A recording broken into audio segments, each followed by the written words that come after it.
जय हिंद साथियों, स्वागत है आप सभी का आज के हमारे नए सेशन में। दोस्तों आज हम लोग बात करने वाले हैं हिमालय के वर्गीकरण के बारे में। पिछला जो वीडियो था, शॉर्ट वीडियो, उसमें मैंने आपको बताया था कि हम लोग बात करने वाले हैं हिमालय के वर्गीकरण के बारे में, और उसको 4 भागों में डिवाइड किया गया है।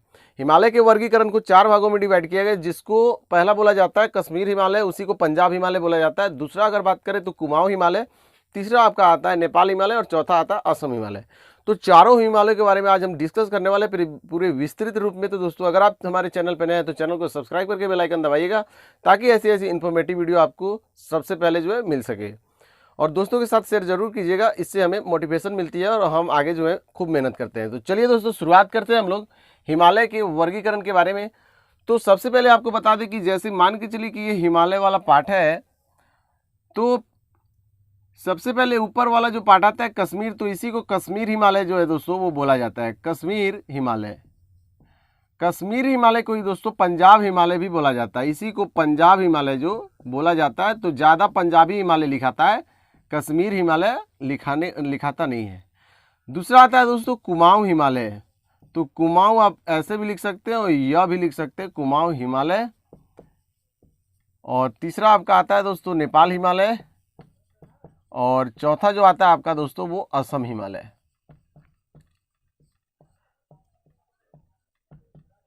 तो दोस्तों आज हम लोग डिस्कस करने वाले इन चारों के बारे में, पूरे एकदम अच्छे से डिस्कस करेंगे। वीडियो थोड़ा लंबा होगा, लेकिन आपको पूरी अच्छी इंफॉर्मेटिव वीडियो ये मिलेगी और बहुत सारे इंफॉर्मेशन को आप कलेक्ट कर पाएंगे। तो ज़्यादा लंबा वीडियो को देखकर आप लोग स्किप मत कीजिएगा, पूरी वीडियो देखिए ताकि आपको इन्फॉर्मेशन मिल सके।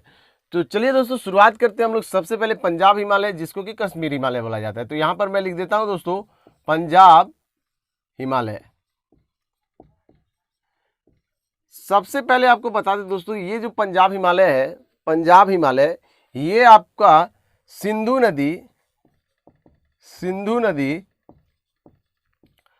और ब्रह्मपुत्र नदी, सिंधु नदी और ब्रह्मपुत्र नदी के बीच में स्थित है। पंजाब हिमालय जो है वो सिंधु नदी और ब्रह्मपुत्र नदी के बीच में है। कैसे बीच में, अभी आपको मैप के द्वारा दिखाते हैं।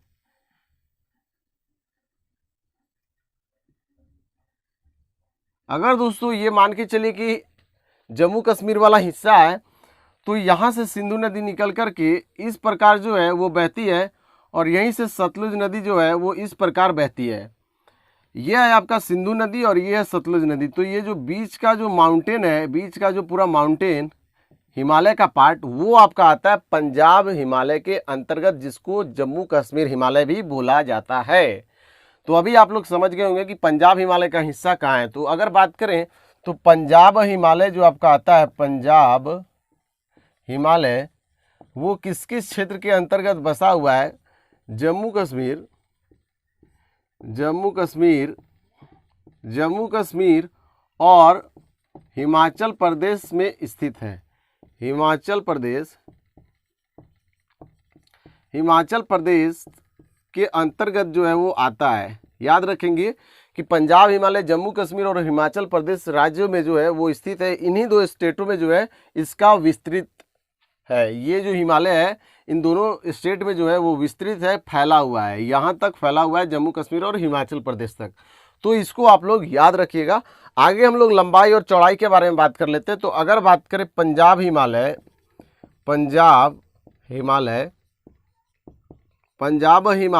की लंबाई के बारे में, तो पंजाब हिमालय की लंबाई जो आपका आता है दोस्तों वो 560 किलोमीटर इसकी लंबाई है। और अगर बात करें पंजाब हिमालय की चौड़ाई के बारे में, पंजाब हिमालय की चौड़ाई, तो पंजाब हिमालय की चौड़ाई दोस्तों आता है 250 किलोमीटर। सर्वाधिक चौड़ाई जो है दोस्तों, सर्वाधिक चौड़ाई जो है हिमालय का सर्वाधिक चौड़ाई यहाँ स्थित है। यानी कहने का मतलब हुआ कि पूरे हिमालय में सबसे ज़्यादा जो चौड़ाई है, ये वाला पार्ट, वो पंजाब हिमालय में ही स्थित है। सबसे ज़्यादा चौड़ाई 250 किलोमीटर चौड़ाई, बहुत ज़्यादा होता है दोस्तों। 560 किलोमीटर लंबाई, लंबाई का आधा जो है लगभग यहाँ पर देख रहे हैं आप लोग, 250 का दुगना करेंगे तो 500 होगा, 560 यहाँ पर लगभग आधा केवल चौड़ाई है और उसका डबल जो है मान के चलिए लंबाई है। तो काफ़ी ज़्यादा चौड़ाई जो है दोस्तों यहाँ पर स्थित है, जो देखने को यहाँ पर मिलता है। नेक्स्ट हम लोग बात करते हैं दोस्तों कुछ श्रेणी के बारे में, कुछ महत्वपूर्ण श्रेणी, कुछ महत्वपूर्ण श्रेणी जैसे अगर बात करें तो काराकोरम, लद्दाख, जास्कर, पीर पंजाल, धौलदार, इन सारे जो श्रेणी है दोस्तों वो पंजाब हिमालय के अंतर्गत आते हैं। पंजाब हिमालय के श्रेणी है, पंजाब हिमालय के श्रेणी है, तो इसको आप लोग याद रखेंगे। काफ़ी इंपॉर्टेंट बात मैं आपको बता रहा हूँ कि काराकोरम, लद्दाख, जास्कर, पीर पंजाल, धौलदार, ये जितने भी श्रेणी आते हैं वो पंजाब हिमालय के अंतर्गत है और पंजाब हिमालय की श्रेणियाँ जो है वो ये आते हैं, जिसको आपको जानना बहुत ज़रूरी है। और आपका जो अगर बात करें दोस्तों, हिमाचल प्रदेश की राजधानी जो शिमला आती है, शिमला, वो धौलदार के अंतर्गत जो है वो आता है, धौलदार। तो इसको आप लोग याद रखिएगा, धौलदार के अंतर्गत पंजाब शिमला जो है वो आता है। और आगे हम लोग बात करते हैं दोस्तों कुछ और बातों को, तो देखते रहिए, सेशन में बने रहिएगा। अगर बात करें दोस्तों झील के बारे में, तो यहाँ पर अगर ये माउंटेन है तो झील भी यहाँ पर बनता है। तो दक्षिण एशिया का दो महत्वपूर्ण झील यहाँ पर स्थित है। दक्षिण एशिया की दो महत्वपूर्ण झील, दक्षिण एशिया की यहाँ पर झील लिख दे रहे हैं, तो बहुत ही महत्वपूर्ण झील है, जिसको एक नाम आता है बाल्टोरा और दूसरा आता है सियाचिन। सियाचिन का नाम आप लोग सुने होंगे, बाल्टोरा का नाम आप लोग नहीं सुने होंगे। सियाचिन ग्लेशियर आप लोग नाम सुने होंगे, काराकोरम रेंज में स्थित है सियाचिन। तो ये भी जो है वो पंजाब हिमालय के अंतर्गत आता है। पंजाब हिमालय काफ़ी इंपॉर्टेंट है, जो जम्मू कश्मीर हिमालय के नाम से जाना जाता है। तो दक्षिण एशिया की बहुत महत्वपूर्ण झील है बाल्टोरा और सियाचिन तो बहुत ही महत्वपूर्ण है, तो उसको तो आप लोग याद रखिएगा। तो ये झील जो है वो पंजाब हिमालय के अंतर्गत आते हैं दोस्तों। तो ये इंपॉर्टेंट था, तो मैंने आपको बता दिया। अभी हम लोग बात करने वाले हैं दोस्तों 2-3 झीलों के बारे में, और क्योंकि ये दोस्तों झील नहीं है, सॉरी माफ़ कीजिएगा, ये है आपका हिमानी, माफ़ कीजिएगा, ये है आपका हिमानी यानी ग्लेशियर है। गलती से मैंने झील आपको लिख दिया। तो ये बाल्टोरा और सियाचिन जो है वो ग्लेशियर है, झील नहीं है।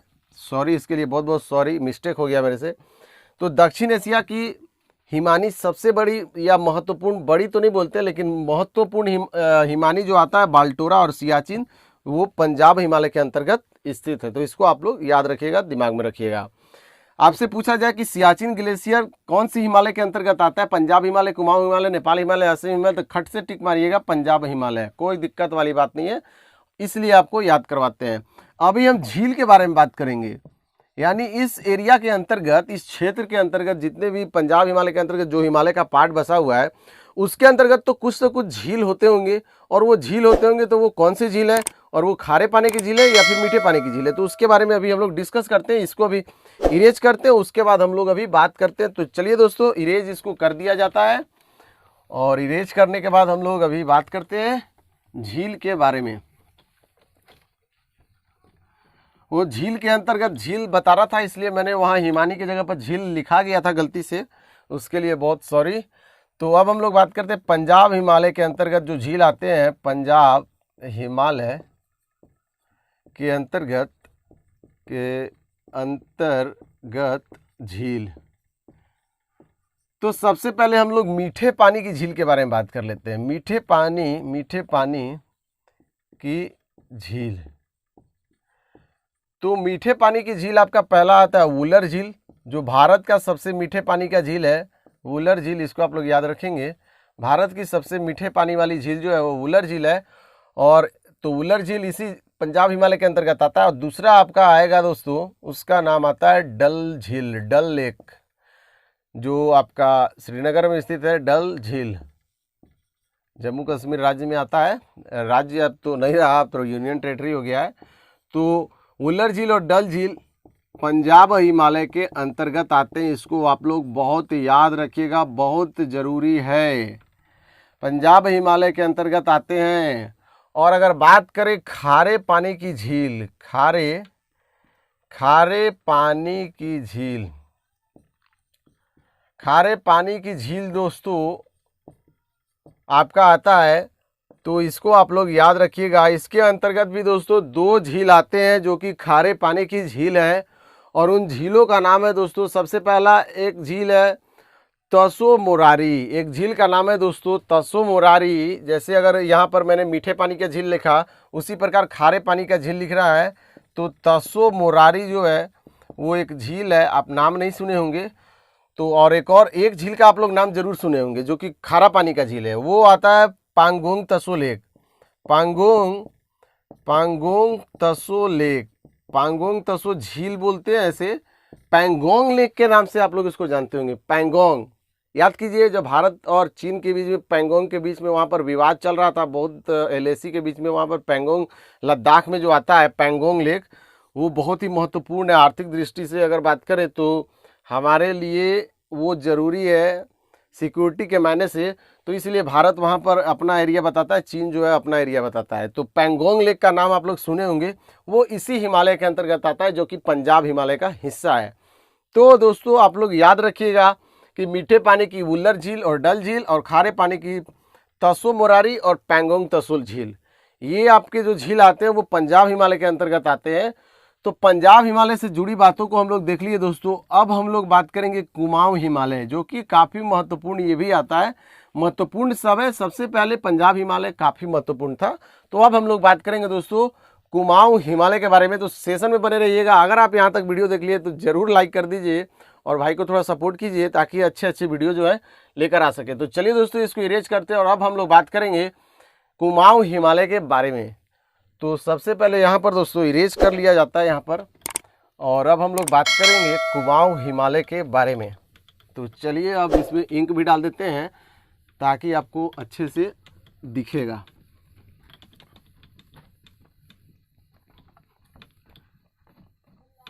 तो हम लोग बात करेंगे अब कुमाऊं हिमालय के बारे में। तो चलिए हम लोग अब बात करते हैं कुमाऊं हिमालय के बारे में। तो आगे हम लोग बात करने वाले हैं दोस्तों कुमाऊं हिमालय के बारे में। तो यहाँ पर हेडिंग दे देते हैं कुमाऊं, ऐसे भी कुमाऊं लिखाता है और यह भी लिखाता है कुमाऊं हिमालय, कुमाऊं हिमालय। तो सबसे पहले तो हम लोग बात करते हैं दोस्तों कि ये हिमालय जो है वो बसा किस किस के नदी के बीच में है। तो सबसे पहले यहाँ पर लिखेंगे कि ये जो बसा है वो सतलज नदी, सतलज और काली नदी के बीच में जो है इसका एरिया आता है। काली नदी के बीच, काली नदी के बीच का जो हिमालय का पार्ट आता है वो आपका कुमाऊं हिमालय के अंतर्गत, सतलज और काली नदी के बीच में हिमालय के पार्ट को कुमाऊं हिमालय बोला जाता है। तो सबसे पहले यहाँ तक बात हुआ। अगर बात करें कि कुमाऊं हिमालय की जो लंबाई है वो कितनी है, वो कितने दूर तक, मतलब अगर बात करें तो विस्तृत है, तो इसके अगर बात करें तो ये उतना ज़्यादा नहीं आता है। फिर भी अगर बात करें तो ये कुमाऊं हिमालय की लंबाई 320 किलोमीटर जो है, 320 किलोमीटर के आसपास लंबाई 320 किलोमीटर है। 320 किलोमीटर की लंबाई के साथ जो है वो कुमाऊं हिमालय स्थित है। यह कुमाऊं हिमालय जो आता है, कुमाऊं हिमालय वो उत्तराखंड राज्य में स्थित है। कुमाऊं हिमालय जो है दोस्तों वो उत्तराखंड राज्य में, उत्तराखंड में ही स्थित है, मतलब उत्तराखंड वाला जो एरिया है वहीं पर इसको कुमाऊं हिमालय बोला जाता है। तो ये रही बात दोस्तों कुमाऊं हिमालय के बारे में। आगे हम लोग बात करते हैं कि कुमाऊं हिमालय के अंतर्गत जो कुछ कुछ आते हैं। अगर बात करें इसके पीक के बारे में, पीक, कुमाऊं हिमालय के पीक, कुमाऊं हिमालय की सर्वोच्च चोटी, हिमालय की सर्वोच्च चोटी के बारे में, सर्वोच्च चोटी जो आपका आता है वो है आपका नंदा देवी। नंदा देवी जिसकी हाइट जो आपकी आती है वो 7818 या 17 मीटर के आसपास, 17 मीटर जो है इसकी हाइट है नंदा देवी की। और ये कुमाऊं हिमालय की सर्वोच्च चोटी है, इसको आप लोग याद रखेंगे। अभी तक मैंने आपको बताया कि सतलज और काली नदी के बीच में इसका क्षेत्र विस्तृत है और कुमाऊं हिमालय की लंबाई 320 किलोमीटर, और ये कुमाऊं हिमालय उत्तराखंड राज्य में स्थित है। और कुमाऊं हिमालय की सर्वोच्च चोटी नंदा देवी है जिसकी हाइट आपको मैंने बता दिया 7817 मीटर। तो यहाँ तक क्लियर हो गया होगा दोस्तों। अगर आगे हम लोग बात करें दोस्तों कुमाऊं हिमालय के बारे में, तो होता क्या है दोस्तों कि कुमाऊं हिमालय के पश्चिमी जो भाग है, पश्चिमी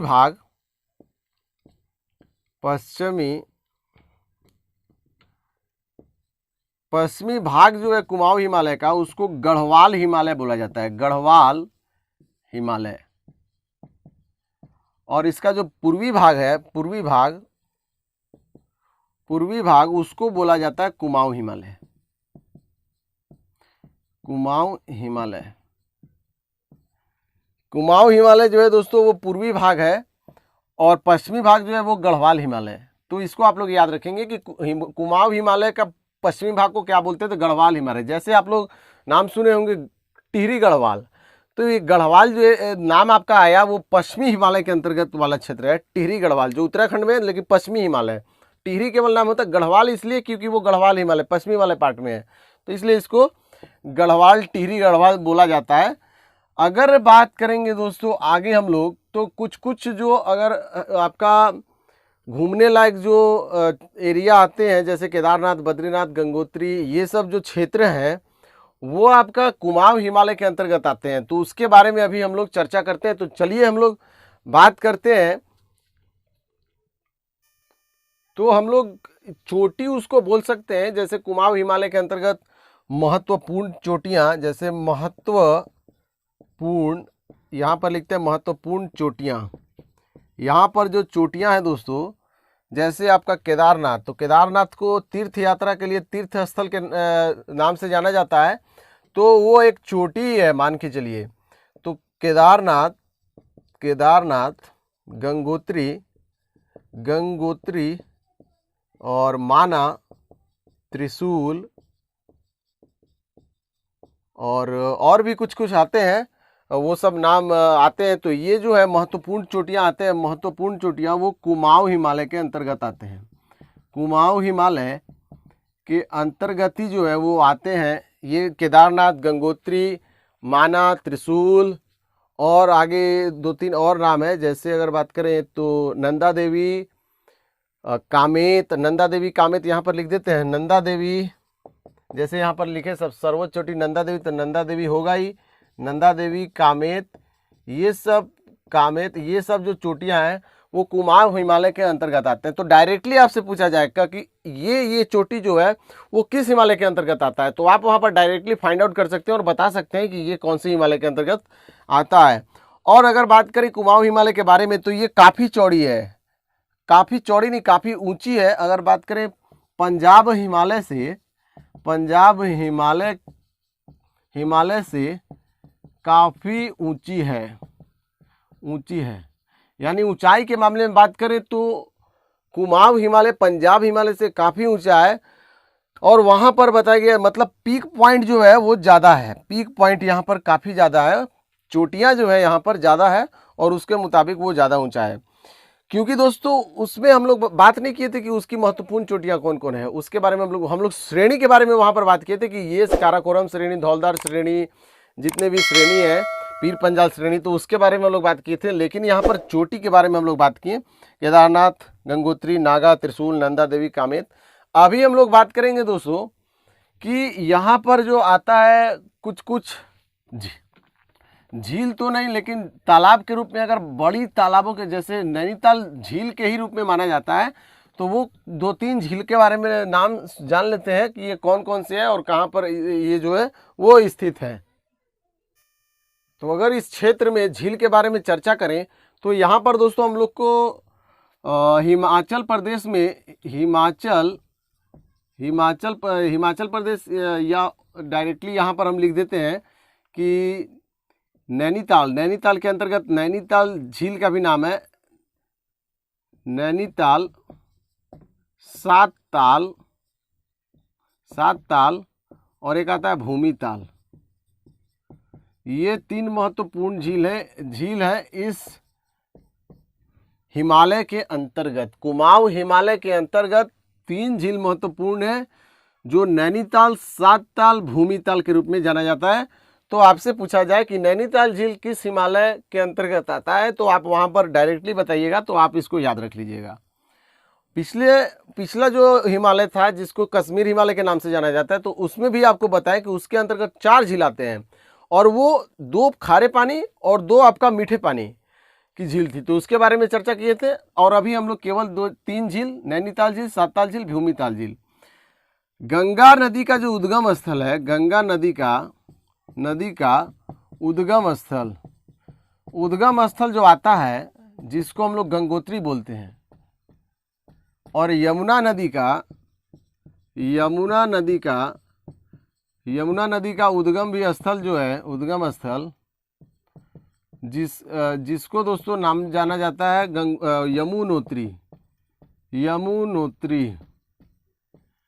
के नाम से जाना जाता है। तो ये दोनों गंगोत्री और यमुनोत्री जो है वो आपका कुमाऊं हिमालय में ही स्थित है, कुमाऊं हिमालय में ही स्थित है। क्योंकि अभी मैंने आपको बताया कि गंगोत्री और यमुनोत्री, जैसे यहाँ पर कुमाऊं हिमालय केदारनाथ, गंगोत्री, नागा, त्रिशूल, नंदा देवी, यमुनोत्री और एक और बद्रीनाथ जो है वो बद्रीनाथ, सब के सब जितने भी चोटियां हैं माना जाता है, और गंगोत्री ये सब भी यहीं पर स्थित है। तो गंगा नदी का उद्गम स्थल गंगोत्री और यमुना का यमुनोत्री यहीं पर दोस्तों स्थित है। तो इसको आप लोग याद रखेंगे। अगर 2 दर्रे के बारे में अगर हम लोग जानना चाहें, 2 दर्रा जैसे नाम बताते हैं आपको, नोट्स करते जाइएगा दोस्तों, आपको समझ में आएगा। और कोई दिक्कत अगर होगा दोस्तों, कोई प्रॉब्लम होगा, कोई डाउट होगा, तो आप लोग कमेंट सेक्शन में ज़रूर बताइए कि आपको क्या प्रॉब्लम है, ताकि आप हम जो है उसका सॉल्यूशन लेकर आ सकें और कोई दिक्कत न रह सके। तो 2 दर्रा के बारे में अगर बात करें, नीति दर्रा और माना दर्रा, ये 2 दर्रा हैं दोस्तों जो कि इस हिमालय के अंतर्गत आते हैं, कुमाऊं हिमालय के अंतर्गत, कुमाऊं हिमालय। तो काफ़ी अच्छी बात है दोस्तों, 2 दर्रा यहाँ पर आते हैं, कुमाऊं हिमालय। लेकिन इन दर्रों से हम लोग का लाभ कम, लॉस ज़्यादा होता है। हिमालय में जितने भी दर्रे हैं उससे हमें लाभ ज़्यादा होता है, लाभ कम होता है, लॉस ज़्यादा होता है। क्योंकि हिमालय तो इतना ऊंचा पर्वत है, फिर भी उसी वाले एरिया से जो बाहर के अगर लुटेरे थे, जितने भी पहले आकर यहाँ भारत को लूटा, वो दर्रे के साथ ही दर्रे में ही जो है घुस कर आते थे। दर्रा की जो लंबाई होती है लगभग 20-25 किलोमीटर, तो 20-25 किलोमीटर एरिया में तो आराम से कोई भी घुसेगा। तो इसी दर्रे के अंतर्गत जो है वो आते थे और दर्रे का लाभ उठाया जाता था उनके द्वारा। और अगर फायदे के बारे में बात करें तो दर्रे से ट्रांसपोर्टेशन का काम होता है। अगर हिमालय पर्वत है और इस देश से उस देश में जाना है तो चीर के तो नहीं जाएंगे, तो इसलिए दर्रा होता था। तो दर्रे से ही रोड या फिर कुछ भी प्रोडक्ट वगैरह जो जैसे चीन से इंडिया आता है तो दर्रे के मुताबिक आता है, दर्रे से ही होकर आता है। तो लाभ कम, लॉस हम लोग को ज़्यादा हुआ है दर्रे से। तो दर्रा ना होता तो लूटपाट ना होती, न यहाँ पर कुछ होता हो ऐसा, लेकिन प्रकृति की देन है तो उसे स्वीकार करना पड़ेगा। तो मैंने आपको बताया नीति दर्रा और माना दर्रा जो है वो कुमाऊं हिमालय के अंतर्गत आते हैं। तो आप दोस्तों इसको याद रखेंगे तो ज़्यादा बेहतर है। आगे हम लोग बात करेंगे दोस्तों नेपाल हिमालय के बारे में। तो चलिए दोस्तों स्टार्ट करते हैं नेपाल हिमालय के बारे में। वीडियो थोड़ा लंबा हो रहा है तो आप इस पर गुस्सा नहीं, और वीडियो को जरूर देखते रहिए ताकि आपको समझ में आएगा दोस्तों। कोई गलत इन्फॉर्मेटिव वीडियो नहीं दे रहे हैं आपको, सही और बहुत ही अच्छी वीडियो है। यहाँ पर आपको अब बात करेंगे हम लोग नेपाल हिमालय। तो इसको हम लोग इरेज करते हैं और शुरुआत करते हैं नेपाल हिमालय को। तो वीडियो में बने रहिएगा, आप कहीं मत जाइएगा। तो चलिए इसको इरेज करते हैं और हम लोग बात करते हैं नेपाल हिमालय के बारे में। तो नेपाल हिमालय के बारे में अगर आप लोग जानते हैं तो कमेंट सेक्शन में अभी बताइए कि क्या क्या जानते हैं, और कुछ अगर बताना चाहते हैं तो कमेंट करके बताइए और दोस्तों के साथ शेयर कीजिए ताकि उनको भी लाभ मिले और हमें भी जो है मोटिवेशन मिले कि हमारा वीडियो इतने लोग जो है वो देखता है, ताकि हम अच्छी वीडियो और आपके पास लेकर आ सकें। तो दोस्तों हम लोग बात करते हैं नेपाल हिमालय के बारे में। नेपाल हिमालय नाम से सुनने में लग रहा है नेपाल हिमालय जैसे कि नेपाल में स्थित है। तो नेपाल हिमालय से नेपाल में ही केवल स्थित नहीं है, उस एरिया के मुताबिक जो है उसको बोला जाता है। तो नेपाल हिमालय। तो सबसे पहले हम लोग बात करते हैं कि कौन से दो नदियों के बीच में जो ये एरिया पड़ता है। तो सबसे पहले यहाँ पर लिखेंगे कि काली नदी, काली नदी और तीस्ता नदी। तीस्ता नदी जो है इसके बीच वाला जो हिमालय आता है उसको नेपाल हिमालय बोला जाता है। नदी के बीच का हिमालय, नदी के बीच का हिमालय। तो इसको आप लोग याद रखेंगे, काली नदी और तीस्ता नदी के बीच के हिमालय को नेपाल हिमालय के नाम से जाना जाता है। और अगर बात करें तो यहाँ पर दोस्तों मतलब ऊंचाई के मामले में बात करें, ऊंचाई सर्वाधिक है। ऊंचाई पूरे हिमालय में सबसे ज़्यादा है। पूरे हिमालय में सबसे ज़्यादा ऊंचाई जो एरिया है वो यहीं पर है। और सबसे कम चौड़ाई जो है, सबसे कम चौड़ाई यहाँ पर है। मतलब ऐसे हाइट ज़्यादा है, ये नीचे वाला चौड़ाई कम है। हाइट मतलब ज़्यादा है लेकिन नीचे वाला जो चौड़ाई होता है वो बिल्कुल कम है, मतलब सटा हुआ है लेकिन एकदम ऊंचा है। तो वो मैं बताने की कोशिश कर रहा हूँ कि हाइट सबसे ज़्यादा है ये हिमालय में, पूरी हाइट, क्योंकि नेपाल हिमालय के अंतर्गत ही माउंट एवरेस्ट आएगा जो दुनिया की सबसे बड़ी चोटी है। तो जब चोटी है दुनिया की सबसे बड़ी तो आपका वहाँ पर ऊंचाई तो ज़्यादा है लेकिन नीचे वाला जो पोर्शन है वो बिल्कुल कम है, हिमालय में सबसे कम है। तो उसको आप लोग याद रखिएगा। और अगर बात करें तो इसकी लंबाई के बारे में कि कितने दूर तक ये फैला हुआ है, तो नेपाल हिमालय जो है दोस्तों, नेपाल हिमालय वो लगभग 800 किलोमीटर लंबी है। 800 किलोमीटर लंबाई के मामले में काफ़ी है, मानते हैं, लेकिन चौड़ाई उसकी कम है। लंबाई ज़्यादा है और हाइट ज़्यादा है लेकिन चौड़ाई कम है। तो इसको आप लोग याद रखेंगे। अब होता क्या है दोस्तों, नेपाल हिमालय को सिक्किम में क्या बोला जाता है पता है? सिक्किम हिमालय। सिक्किम में बोला जाएगा सिक्किम हिमालय। और भूटान में बोला जाएगा आपका भूटान हिमालय। भूटान में आपको यहाँ पर बताया जाता है भूटान हिमालय। और पश्चिम बंगाल में बोला जाता है पश्चिम बंगाल में बोला जाता है बंगाल हिमालय।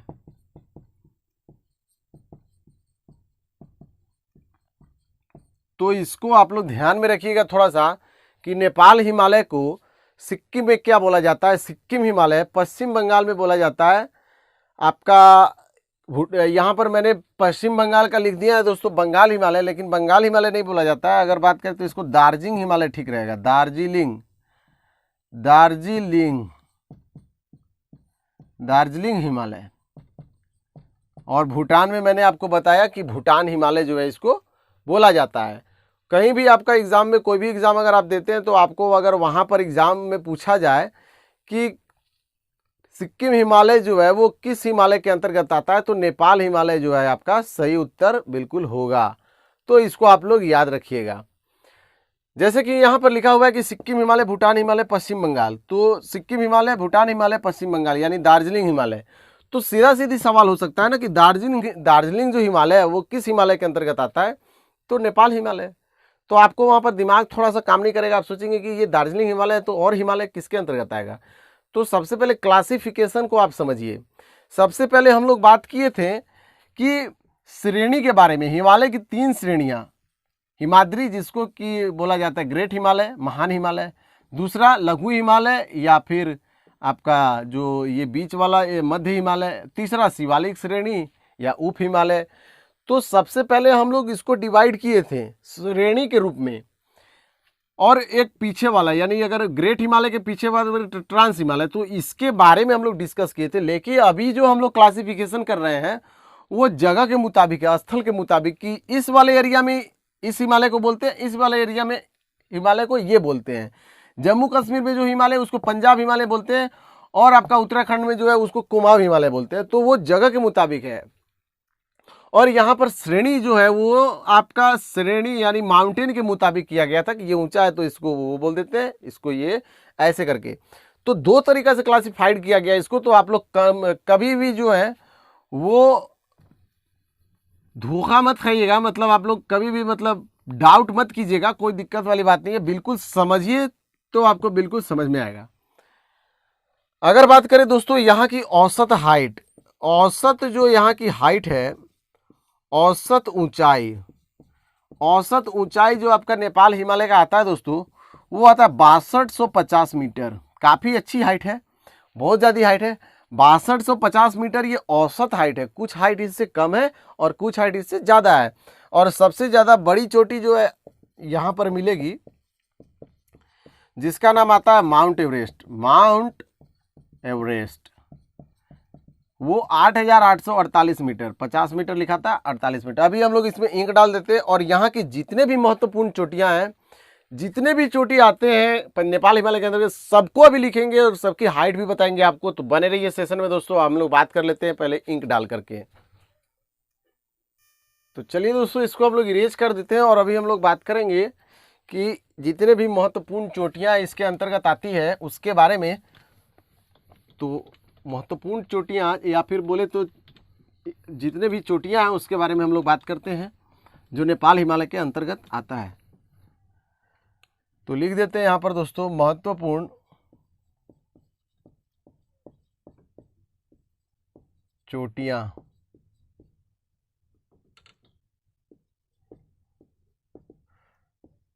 हेडिंग देते हैं दोस्तों, दो जितने भी चोटियाँ अगर मिलेंगे सबको यहाँ पर लिखने का प्रयास करूँगा।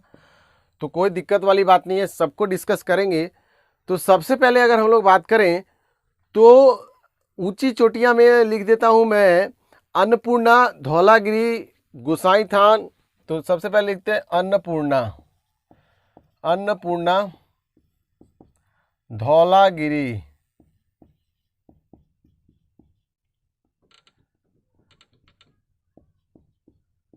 गोसाईथान,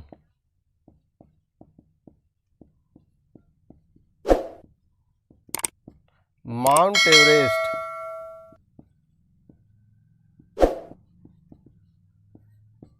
एवरेस्ट, सबसे पहले यहाँ पर लिखे अन्नपूर्णा, धौलागिरी, गोसाईथान, माउंट एवरेस्ट, और आपका आएगा कंचनजंगा, मकालू।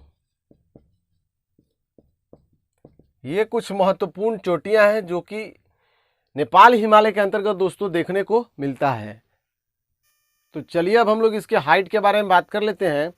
तो अन्नपूर्णा की जो हाइट है दोस्तों वो 8073 जो है 8073 मीटर आता है। और धौलागिरी की हाइट जो आती है वो आपका 8172 मीटर, 8172 मीटर आता है। और गोसाईथान की जो हाइट है वो 8013 मीटर, 8013 मीटर।